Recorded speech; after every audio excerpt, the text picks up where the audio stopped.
কিছু মানুষ সময়ের সঙ্গে সঙ্গে ইতিহাস হয়ে ওঠেন না, ইতিহাস তাদের কাঁধে ভর করেই এগিয়ে চলে। সদরপুর হাই স্কুলের প্রাঙ্গণে তেমনি এক নাম, শ্রদ্ধেয় নৃপেন বাবু। প্রায় ৩০ বছর। এই দীর্ঘ সময়টা কেবল ক্যালেন্ডারের পাতা বদলানোর হিসাব নয়, এটা হাজারো ছাত্রছাত্রীর বেড়ে ওঠার গল্প, অসংখ্য শ্রেণীকক্ষের নিঃশব্দ সাক্ষী, আর এক শিক্ষকের নিরলস সাধনার সময়রেখা। নৃপেন বাবুর কাছে শিক্ষকতা ছিল না নিছক জীবিকার মাধ্যম, এই বিদ্যালয় ছিল তার কাছে মায়ার চাদরে মোড়া এক আশ্রয়, যেখানে প্রতিটা সকাল শুরু হতো দায়িত্ববোধ দিয়ে, আর প্রতিটা সন্ধ্যা শেষ হতো আত্মতৃপ্তিতে। স্কুল ছিল তার কাছে মন্দিরের সমান, যেখানে জ্ঞান ছিল আরাধ্য, আর ছাত্রছাত্রীরা ছিল সেই সাধনার মূল কেন্দ্র। তিনি ছিলেন এমন এক শিক্ষক যার সময় জ্ঞান ছিল ঘড়ির কাঁটার থেকেও নিখুঁত, যার দায়িত্ববোধ ছিল পাহাড়ের মতো দৃঢ়। ক্লাসে পড়ানো হোক কিংবা বিদ্যালয়ের কোনো কাজ, সবখানে ছিল তার উপস্থিতির ছাপ, নিষ্ঠা আর নির্ভরতার এক নীরব প্রতিশ্রুতি। কিন্তু নৃপেন বাবুর সবচেয়ে বড় পরিচয় ছিল তার মানুষ হওয়ার শিক্ষা। তিনি কখনো ছাত্রকে ধর্মভাগ করেননি, জাতপাতের বিচার করেননি, সম্প্রদায়ের দেওয়াল তোলে আলাদা করেননি। তার ক্লাসরুমে সবাই ছিল আগে মানুষ, পরে অন্য পরিচয়। তিনি বিশ্বাস করতেন বিদ্যালয় শুধু পরীক্ষার ফল বানানোর কারখানা নয়, বিদ্যালয় হলো সম্প্রীতির প্রথম পাঠশালা, যেখানে সহাবস্থান, সহনশীলতা আর মানবিকতা নীরবে শেখানো হয় প্রতিদিন। আজ যখন সমাজ নানা বিভাজনতার দিকে এগিয়ে যায়, তখন নৃপেন বাবুর শিক্ষা আরও বেশি প্রাসঙ্গিক হয়ে ওঠে। তিনি শিখিয়েছেন ভিন্নতা দুর্বলতা নয়, ভিন্নতাই শক্তি। কিন্তু সময় তার নিজের নিয়মেই চলে, নিয়মের ব্যতিক্রম কেউ নন।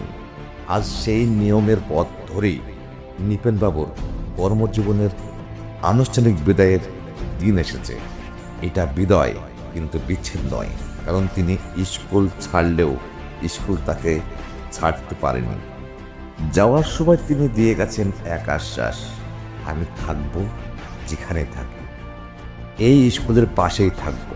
আজ সর্মগপুর হাই স্কুল তাকে বিদায় জানাই চোখ ভেজা শ্রদ্ধায়, কৃতজ্ঞতায় মাথা নত করে। কারণ তিনি শুধু পড়াননি, তিনি গড়েছেন মানুষ, গড়েছেন মূল্যবোধ, গড়েছেন এক প্রজন্মের ভিত। নৃপেন বাবু চলে যাচ্ছেন কর্মজীবন থেকে, কিন্তু থেকে যাচ্ছেন এই বিদ্যালয়ের দেওয়ালে দেওয়ালে, ছাত্রদের স্মৃতিতে, সহকর্মীদের শ্রদ্ধায়, আর সর্মগপুর হাই স্কুলের ইতিহাসে এক উজ্জ্বল অধ্যায় হয়ে। একজন শিক্ষক অবসর নেন, কিন্তু একজন আদর্শ কখনো অবসর নেয় না। প্রতিবেদনে বুলবুল আহমেদ, BTN নিউজ। 19 সালে 26 সাল মোটামুটি 6.5 বছর আমি নৃপেন বাবুর সঙ্গে কাটালাম। উনি তো যেখানে চাকরি করেছেন 29 বছর 11 মাস, মানে প্রায় 30 বছর। তো নৃপেন বাবুকে আমি নিজে দেখেছি, সেটা হচ্ছে সাংঘাতিকভাবে দায়িত্ব সম্পন্ন লোক। কোনো একটা দায়িত্ব দিলে তিনি যেভাবে হোক না কেন সেটা পালন করেছেন। আর 2 নম্বর হচ্ছে সময় জ্ঞান। কোনো কাজ স্কুলে থাকলে সবাই চলে গেলেও নৃপেন বাবু সেই কাজ শেষ করে তবেই যাবে। আমরা বাইরে থেকে একটা গাছের ফল আর ফুল দেখতে পাই, কিন্তু গাছে জল দেওয়ার কাজটা পরে হচ্ছে নৃপেন বাবু, মানে যারা করণিক, যারা গ্রুপ ডি স্টাফ, তারা গাছ বেঁচে থাকতে গেলে জল দরকার। সহকর্মী ছিলেন, তাকে আমি সম্মান জানাই। সর্বোপরি আজকে যাকে নিয়ে এই অনুষ্ঠান, বিদ্যালয়ের সেই কিংবদন্তি ব্যক্তিত্ব নৃপেন দা।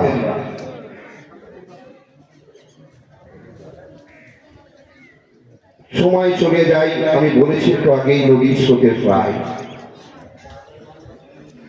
সকাল হয়, সন্ধ্যা হয়, ভোরের সূর্য দেখলেই বোঝা যায় দিন कैसा रहेगा। অর্থাৎ এই কারণে বলতে চাইছি, নিপেনদা যেদিন স্কুলে আসে সেদিন বুঝে গেছিলাম স্কুলের অফিস কেমন চলবে। এমন একজন ব্যক্তিত্ব, ব্যাখ্যা করার অবকাশ নেই। বিদ্যালয়ে যে অফিস তোমরা দেখেছো, আমি 4 মাস পরে, নিপেনদা 4 মাস পরে আমি এই বিদ্যালয়ে তোমাদের শিক্ষকতার কাজে যুক্ত হয়েছি। তবে বুঝতে পারছো যে 30টা বছর প্রায় একসাথে আমরা কাটিয়েছি। 30টা বছর থেকে 30টা বছরের 96 সাল থেকে তৎকালীন প্রধান শিক্ষক থেকে আরম্ভ করে, বিদ্যালয় কর্তৃপক্ষ থেকে আরম্ভ করে, টিচার থেকে আরম্ভ করে আমরা যারা বিদ্যালয় পরিচালনা করেছি তাদের ক্ষেত্রে ডিআই অফিসের কথা ভাবতে হতো না। এখনো পর্যন্ত সর্বাঙ্গপুর হাই স্কুলের ডিআই অফিসের যে সমস্ত কাজ কোনদিন তেমন ভাবে পড়ে থাকেনি, বলতে দ্বিধা নাই। এখনো নিপেন বাবু, গতকাল রাতেও কথা হয়েছে, গতকাল দিনেও কথা হয়েছে, আমার জন্য ফাইল নিয়ে ডিআই অফিসে তছনছ করে বেড়াচ্ছেন এবং কথা দিয়েছেন আগামী কাল রবিবার, আগামী সোমবার থেকে তিনি ডিআই অফিসে পড়ে থাকবেন। এতটা ভালোবাসেন। নিপেন বাবুকে বলেছি, নিপেনদা আজকে একটা গার্জেন এসেছে, ওর সার্টিফিকেট হয়তো 1966 সালে এসে পড়েছে, বা দেখা গেল বন্যার সময়টা ডুবে গেছে, তার সার্টিফিকেট দরকার, এসআইআর চলছে। নিপেনদা বলছে আপনি অপেক্ষা করুন, আমি অমুক দিনে বলুন, অমুক দিন যাব, সেদিন এসে ওনার সার্টিফিকেট দেবো। এমনই এক ব্যক্তিত্ব, সেই দিনই এসে তিনি তার সার্টিফিকেট দিয়েছেন। এই গ্রামের, এই অঞ্চলে কোন প্রাক্তন শিক্ষক থেকে আরম্ভ করে কোন প্রাক্তন ছাত্রছাত্রী কেউ বলতে পারবে না নিপেনদা কাউকে অবহেলা করেছে, এমন একজন ব্যক্তিত্ব। তাই নিপেনদার তুলনা হয় না, নিপেনদার কথা বলে শেষ করা যাবে না। কারণ আমার আজকে অনেক কিছু বলার ছিল, বলার আগ্রহটুকু ছিল যদিও, কিন্তু এমন একটা বিরহের দিন, এমন একটা বিষাদের দিন, যে দিনে আর সমস্ত কিছু ব্যাখ্যা করা, কেননা আর কিছুদিন পরেই নিপেনদার সাথেই পা মেলাতে হচ্ছে আমার, তারপরেই শুভেন্দু বাবু তোমরা জানো। সুতরাং এদিন সবার আসবে, মনে রাখবে জন্মালেই মরতে হয়, বিধির নিয়ম, বিধির বিধান।